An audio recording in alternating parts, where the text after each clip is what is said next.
Hello, I am the Mastermind.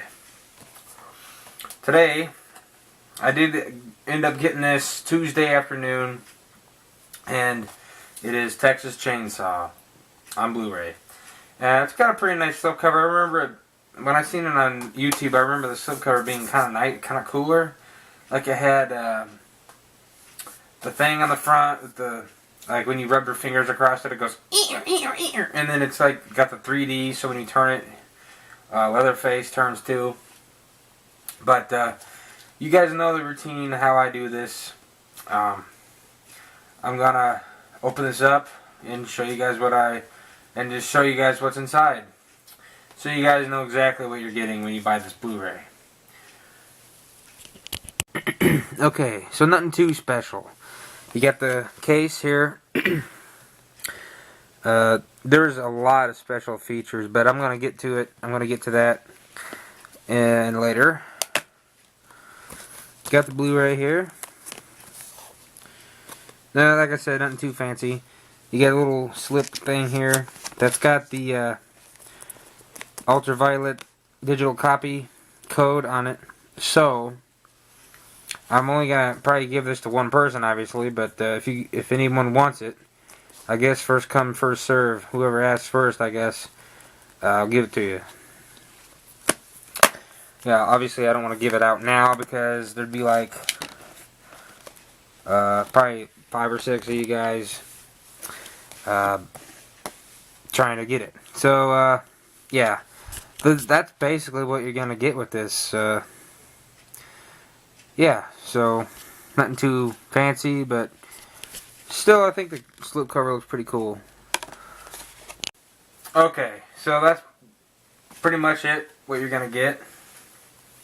Now, on to the review of this. You know, I'm going to basically start, you know how it works. I'm going to do the review itself of the movie. Then I'm going to do the review on the Blu-ray, you know, the transfer, the sound, special features, all that kind of stuff. So, everybody knows that. First, before I start off, I just want to say that I don't hate this movie. There's a lot of problems I'm aware of. I'm aware of that. This has got a lot of problems. I don't think I've heard one good review on this. I mean, I've heard a couple people say they kind of liked it, but I'll get to that in a minute.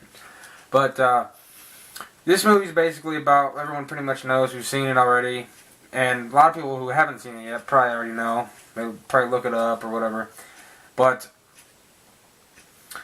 this is a direct sequel to the original. Well, the beginning of this is like a direct sequel to the original.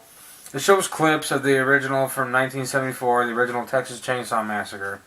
And so, right after Sally Hardesty gets away, then bam, it cuts right in. Like this starts off with the sheriff going to the Sawyer home, or ordering the family to bring out Jed Sawyer, who is Leatherface. They say no, you know, of course. And I liked how Bill Moseley was in this, and so was Gunnar Henson. And they, you know, end up burning the house down and all that. And there's a baby left from one of the Sawyers, and 2 of the people who was helping them burn the house down found the baby, took it in as their own, and then it cuts to present time.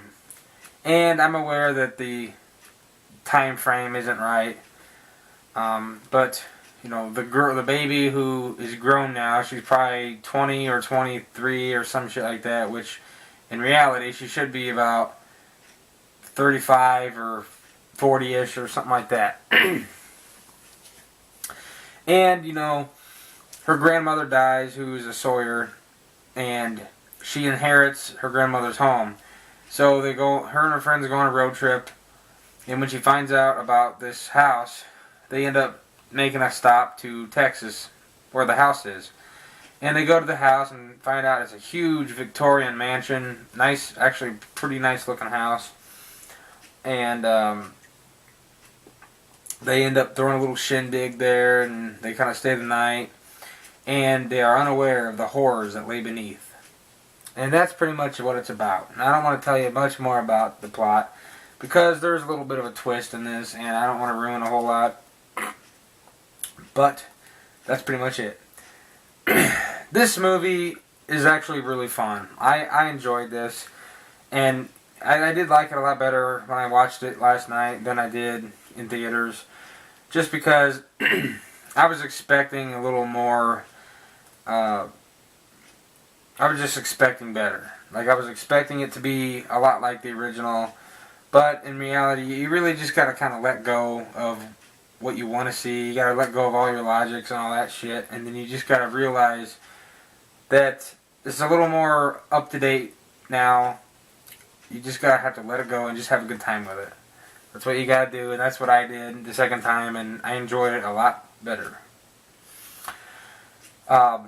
Yeah, so some of the kills in this are really kind of cool. Like, there's one kill, you know, where Leatherface picks up one of the characters, puts him on a meat hook, saws him in half, and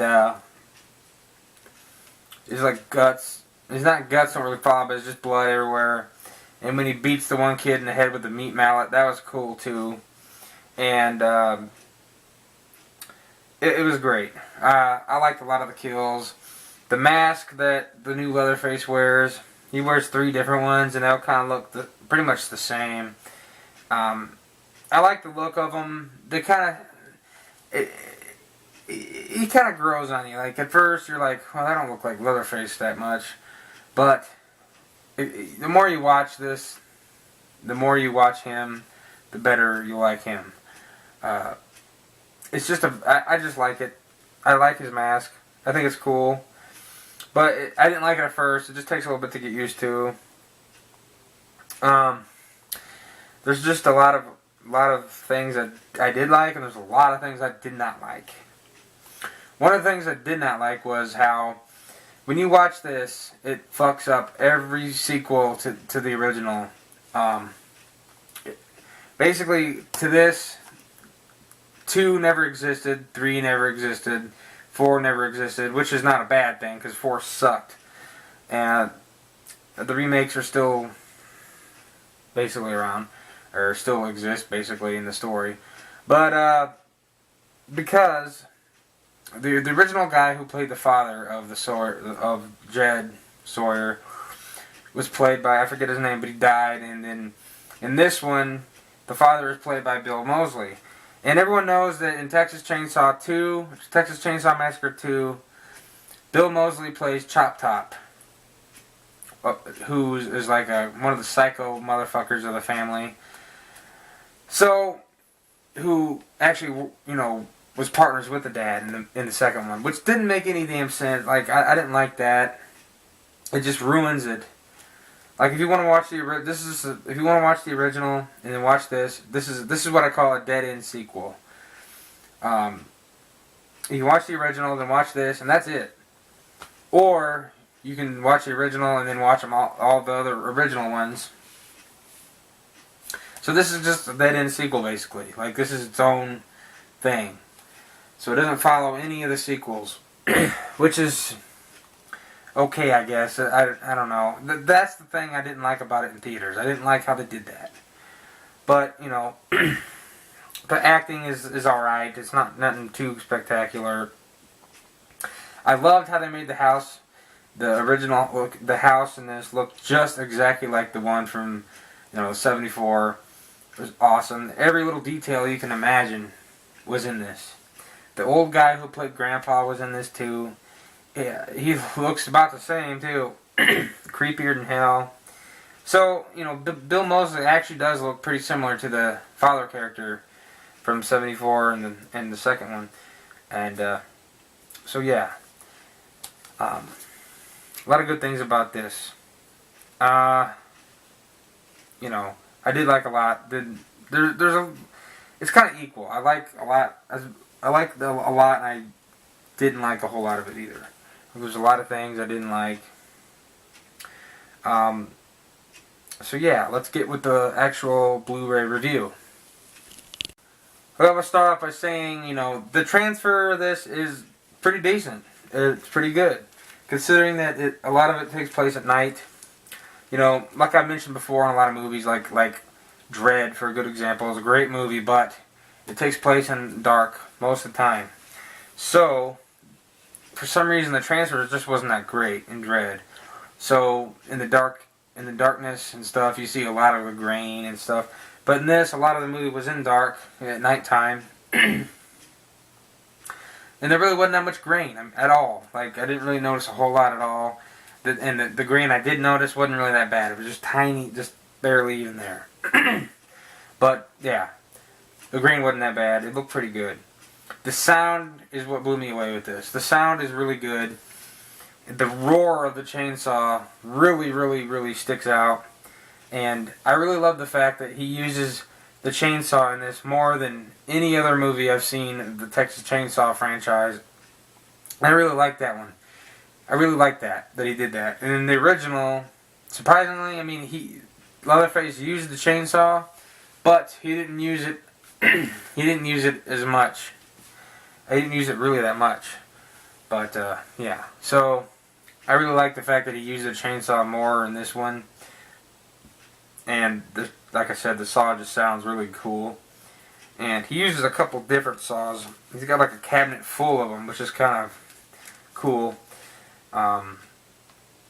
And the main thing, the best thing about this Blu-ray is the special features.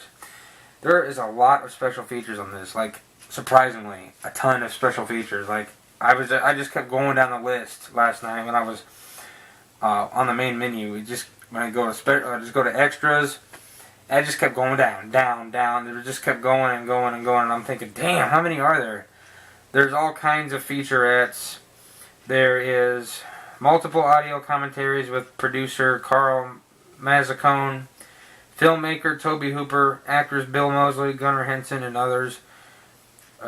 Texas Chainsaw Legacy featurette, Resurrecting the Saw featurette, The Old Homestead featurette, Casting Terror featurette, Leatherface 2013 featurette, Lights Camera Massacre featurette, It's in the Meat featurette, One Set Short Subjects, 5-minute massacres, alternate opening. I've seen pretty much all. I've actually watched all these pretty much, except the alternate opening. I'm gonna have to watch that one. The Old Homestead was pretty cool. It shows how they reimagined the house and how they built it to scale, the same exact looking house, and it was pretty cool. Doing a lot of interviews with Bill Moseley and Gunnar Henson, who of course, Gunnar Henson is the original Leatherface from 1974. He's old, really old now, but he's still a big bastard for his age. And I gotta say that the guy they picked to play this new Leatherface, I forget his name, Dan Yeager. He's a big dude.